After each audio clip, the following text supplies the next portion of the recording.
또 그 모든 백성에게 할례 행하기를 마치매 백성이 진중 각 처소에 머물며 낫기를 기다릴 때에 여호와께서 여호수아에게 이르시되 내가 오늘 애굽의 수치를 너희에게서 떠나가게 하였다. 하셨으므로 그곳 이름을 오늘까지 길갈이라 하느니라. 또 이스라엘 자손들이 길갈에 진쳤고 그달 14일 저녁에는 여리고 평지에서 유월절을 지켰으며 유월절 이튿날에 그 땅의 소산물을 먹되 그날에 무교병과 볶은 곡식을 먹었더라. 또 그 땅의 소산물을 먹은 다음 날에 만나가 그쳤으니 이스라엘 사람들이 다시는 만나를 얻지 못하였고 그 해에 가나안 땅의 소출을 먹었더라.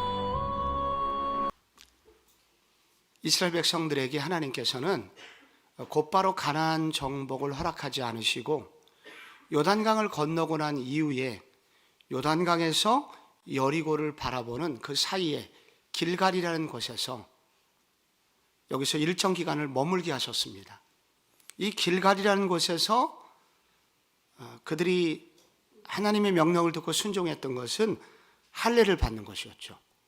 할례를 받는 것은 극심한 고통이 있을 뿐만 아니라 이제 적들에게 노출되면 모두 죽어야 되는 아주 무서운 위험한 순종이었습니다.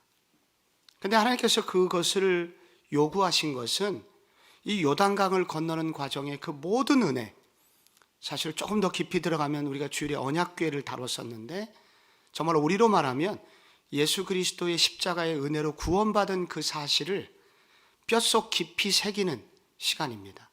내 인격 속에 새기고, 그리고 그동안 세상의 구습, 진짜 주인 노릇하고 있는 세상의 주인을 쫓아내고 성령의 지배를 통해서 새로운 주인이 진짜 경험적으로까지 주인 되기를 원하는 그런 축복을 하나님께서 얻도록 할례를 요구하셨습니다. 그런데 이스라엘 백성들이 위험한 순종을 하였죠. 그 결과 하나님이 또 하나 주신 은혜가 있는데 바로 그때 무슨 일이 있었냐면은 여기 애굽의 수치가 떠나갔다는 단어가 나오고 그리고 유월절을 지켰다라고 말씀이 나오고 유월절 드린 바로 그날 만나가 유월절을 드렸을 때 만나가 그치고 그 땅의 소산물을 먹었다라는 말씀이 오늘 본문에 나오고 있습니다. 애굽의 수치가 떠나가게 하였다. 애굽의 수치가 뭘까요? 그 애굽의 수치는 애굽을 떠나왔지만 그들이 믿음 없는 신앙생활을 함으로 날마다 그 불평하고 광야에서 벌받고 많은 사람이 또 죽고 하나님의 심판을 받는 그런 이야기들이 애굽의 네이버 뉴스 일면에 계속 날마다 실리는 얘기입니다. 그렇게 난리 버거지를 피우고 우리를 떠나갔던 이스라엘 백성 오늘의 동정, 오늘은 광야에서 3,000명이 죽다. 오늘은 불뱀에게 물려서 몇 명이 죽다. 그들이 실제로 그렇게 난리를 치고 애굽을 떠나왔지만은 그러나 여전히 그들이 믿음으로 반응하지 않으므로 광야에서 계속 방황하는 신분으로는 하나님의 사람이었지만은 실제적으로는 경험적으로는 하나님의 축복을 누리지 못하면서 나오는 그 수치스러운 많은 일들이 애굽의 수치입니다. 근데 그 애굽의 수치를 하나님이 언제 끝나게 해주시냐면 바로 그들이 요단강을 건너고 길갈에서 할례를 받을 때 그치게 해주셨다는 것입니다. 그리고 유월절을 지킵니다. 이 유월절은 애굽의 바로 왕으로부터 벗어나던 극적인 밤이었습니다. 어린 양의 피를 발라서 문에 발랐고 그래서 그 죽음의 저주가 유월하였고 그래서 이스라엘 백성들은 그날을 기념하여서 유월절을 만들었고 그 유월절은 그들에게 최고의 축제, 하나님을 예배하는 감격스러운 구약 최대의 명절이 됩니다. 그래서 6월절이라는 것은 감격스러운 예배를 말하는 거예요. 하나님과 영적으로 소통하고 그리고 영적으로 하나님 안에서 기쁨을 누리는 영적인 충만함, 예배의 감격이죠. 그런데 6월절이 언제 끝나냐면 우리 민수기 9장에 이스라엘 백성들이 출애굽에서 이제 시내산에 머물고 출애굽한 날수로부터 이제 1년이 정도 되는 그 시점에서 시내산 앞에서 6월절, 두 번째 6월절을 지키고 그 다음에 6월절을 지키지 못합니다. 40년 광야 생활 동안에는 6월절이 없었어요. 그런데 그 6월절을 오늘 40년 만에 다시 드리게 하시는 것입니다.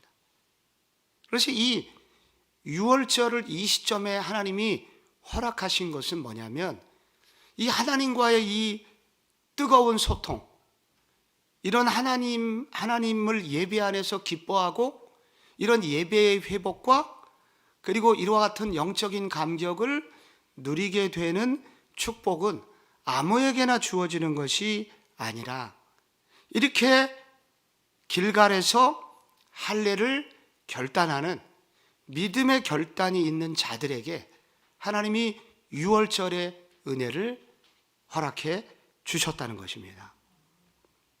그들이 그동안은 내가 요단강을 건넌 사람이야, 홍해를 건넌 사람이야, 그렇게 구원은 받았다고 신학적으로는 알고 있었지만 그것이 실제 내 생활에서 믿음의 역사로 나타나지 못했던 그 수치스러운 역사들을 이제 할례를 통해서 다시 한번 깨뜨리고 하나님 앞에 결단했을 때 하나님은 그들에게 예배의 회복을 허락해 주셨던 것입니다. 그래서 그들에게 그 구원의 감격 그리고 구원의 축복을 하나님께서 그들 가운데 다시 한번 생각을 하게 해주셨습니다. 회복되게 해주셨습니다. 그래서 그 6월절의 그날에 40년 전에 이 출애굽 1세대가 경험했던 그 6월절의 그 놀라운 은혜의 감격, 얼마나 놀라웠겠어요.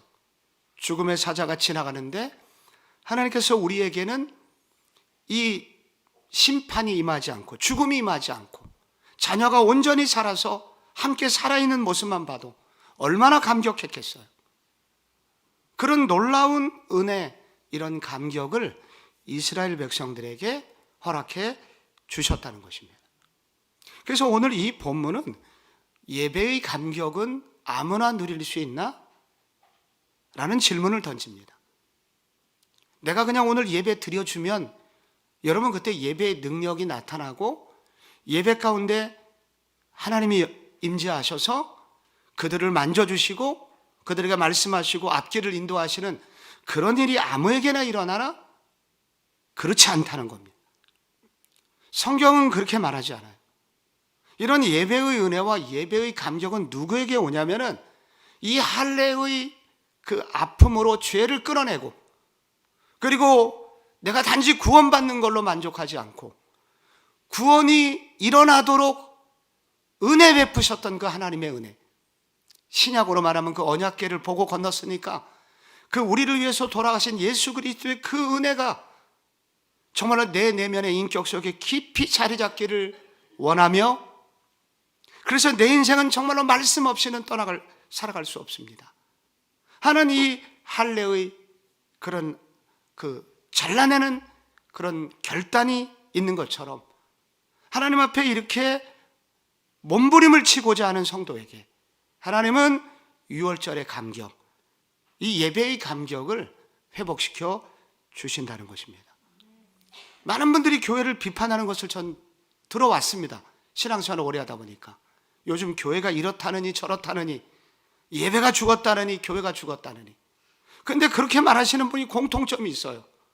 이런 분이 예배에서 감격을 누리지 못하는 분들입니다. 예배에서 충만한 은혜를 누리지 못하는 사람이에요. 그게 왜 누리지 못할까요? 오늘 성경이 도전을 하는 것입니다. 왜 이 놀라운 예배의 감격을 누리지 못하는가? 그것은 우리 가운데 이 요단강을 건넌 이후에 이런 할례의 결단이 없기 때문이다. 내가 세상 죄를 끊어내고 그리고 이 하나님이 주신 이 놀라운 영광스러운 승리를 정말로 나의 삶 속에서 계속 누리기를 원합니다. 그래서 주님께 더 올인하는 결단이 너무 약하다는 거예요. 주님은 이스라엘 광야 2사대에게 이것을 요구하셨고 그들이 할례를 결단하고 이제 일정 시간이 지났을 때 하나님이 이 유월절의 감격을 회복시켜 주셨습니다. 그런데 그것만이 끝난 게 아닙니다. 여기 소산물의 얘기가 나와요. 그날 만나가 그쳤다는 거예요. 만나가. 이제 만나가 그치면 어떻게 살지? 그랬는데 곧바로 만나가 그치자 그 땅의 소산물을 먹자 그 다음날 만나가 그쳤습니다. 그리고 그 이후부터는 이제 그 땅의 소산물을 먹게 됩니다. 하나님은 영적인 영역에서만 주인이 아니라 물질의 영역에서도 주인이시다. 여러분, 양식의 영역에서도 주인이시지 우리 하나님이 무슨 뜬구름 잡는 분이 아니시다. 하나님은 구체적인 하나님이시다. 그래서 하나님께서는 이 땅 백성들에게 필요를 아십니다. 자기 백성의 필요를 아세요. 우리 양식이 필요한 존재임을 알고 계시죠. 이제 만나가 끝나면 어떻게 사나? 근데 하나님께서는 만나가 그치자 그 땅의 소산물을 먹도록 예비해 주셨다는 거예요. 만나가 계속 내렸으면 얼마나 좋을까? 만나는 단일 식품입니다. 그거 메뉴가 그거 하나밖에 없는 거예요. 그러나 그 땅의 소산물은 다양한 양식이 있습니다. 다양한 곡물이 있고 과일이 있고 치즈가 있고 그러니까 너무 풍성한 식탁으로 그들은 한 단계 더 업그레이드 된 음식을 먹게 된 것입니다. 하나님은 이렇게 때를 따라서 비상시국에는 만나를 주시지만 그러나 우리의 신앙이 한 단계 더 진보할 때 하나님은 양식으로도 우리의 삶에 복을 주시고 양식의 측면에서도 채워주시는 하나님이시라는 겁니다. 물질의 영역에서 하나님은 채워주시는 분이시라는 겁니다. 그래서 심지어 바울이 여러분 이런 얘기를 하잖아요. 빌립보서 2장 19절에서 나의 하나님이 그리스도 예수 안에서 영광 가운데 그 풍성한 대로 너희 모든 쓸 것을 채우시리라. 우리의 이때 무엇이 필요한지 주님은 아시는 분이시라는 거예요. 그런데 이것이 무엇과 연결이 돼 있나? 바로 이 유월절과 관련이 있는 것입니다. 예배의 감격을 회복한 이들에게 하나님께서는 만나가 그치고 그 땅의 소산물을 먹는 축복을 체험하도록 그런 복을 그들이 누리도록 허락해 주셨다는 것입니다. 오늘 우리들이 집중할 것이 무엇인가? 오늘 광야에 방황하는 신앙을 마치고 이 가나안 정복의 신앙으로 우리가 단지 구원을 받은 것으로 내가 신학적으로 구원받았다, 개념적으로 구원받았다, 아무 능력이 없는 신앙생활을 벗어나서 정말 살아있는 신앙생활, 열매가 그득한 신앙생활은 무엇으로 만들어지는가? 그것은 오늘 예배를 통해서 온다. 예배가 회복이 되어야 된다. 아무런 회복이 되나 결단을 하라. 하나님 앞에 결단을 내리고 주님 내가 올해는 예배의 산에 오르겠습니다. 그래서 그 예배를 위해서 준비된 예배, 그리고 하나님 예배를 통해서 하나님을 만나기를 원하는 그런 은혜를 소망하고 나아갈 때 하나님께서는 오늘 우리에게도 이 출애굽 2세대, 이 가나안 정복의 세대에게 주셨던 은혜를 우리 교회에게도 주실 줄로 믿습니다. 성복중앙교회는 예배에 승리하는 교회가 되게 하여 주시옵소서. 매주일 유월절 감격이 있는 예배, 그런 예배가 살아있는 교회, 온 성도가 이 일을 위해서 믿음으로 순종으로 준비하는 준비된 예배 드리게 하여 주셔서 매 예배마다 유월절의 감격과 치유와 기적과 또 물질의 영역에서도 새로운 길을 체험하는 그런 축복이 흘러가는 그런 은혜 있게 하여 주옵소서. 그것이 우리 모두의 기도 제목이 되기를 축원합니다. 기도하겠습니다. 아버지 하나님, 물질이 우상이 된 이 시대 속에 정말 물질의 주권이 주님께 달려 있음을 믿고 하나님 오직 우리가 주님을 의지하고 주님을 바라보고 단지 바라보는 것으로 끝나는 것이 아니라 우리의 결단이 하나님의 말씀에 하나님 헌신되고 그리고 우리의 기도에 헌신되고 하나님의 임재를 간절히 바라는 그런 예배에 대한 열망이 회복되는 성목중앙교회 되게 하셔서 우리 모든 성도들이 살아계신 하나님을 체험하는 복된 한 해가 되게 하여 주옵소서. 예수님의 이름으로 기도합니다. 지금은 우리 주 예수 그리스도의 은혜와 아버지 하나님의 사랑과 성령의 교통하심이 오늘 이 금요일 새벽까지 온전히 하나님 앞에 드리며 주님, 나의 하루는 주님의 손에 달려 있습니다. 나의 일주일 주님의 은혜였습니다. 그리고 나의 모든 인생은 주님의 손에 달려 있습니다. 주여 이끌어 주옵소서. 간절히 기도하고 돌아가는 모든 주의 백성들 위해 지금부터 영원토록 함께 있을지어다. 아멘.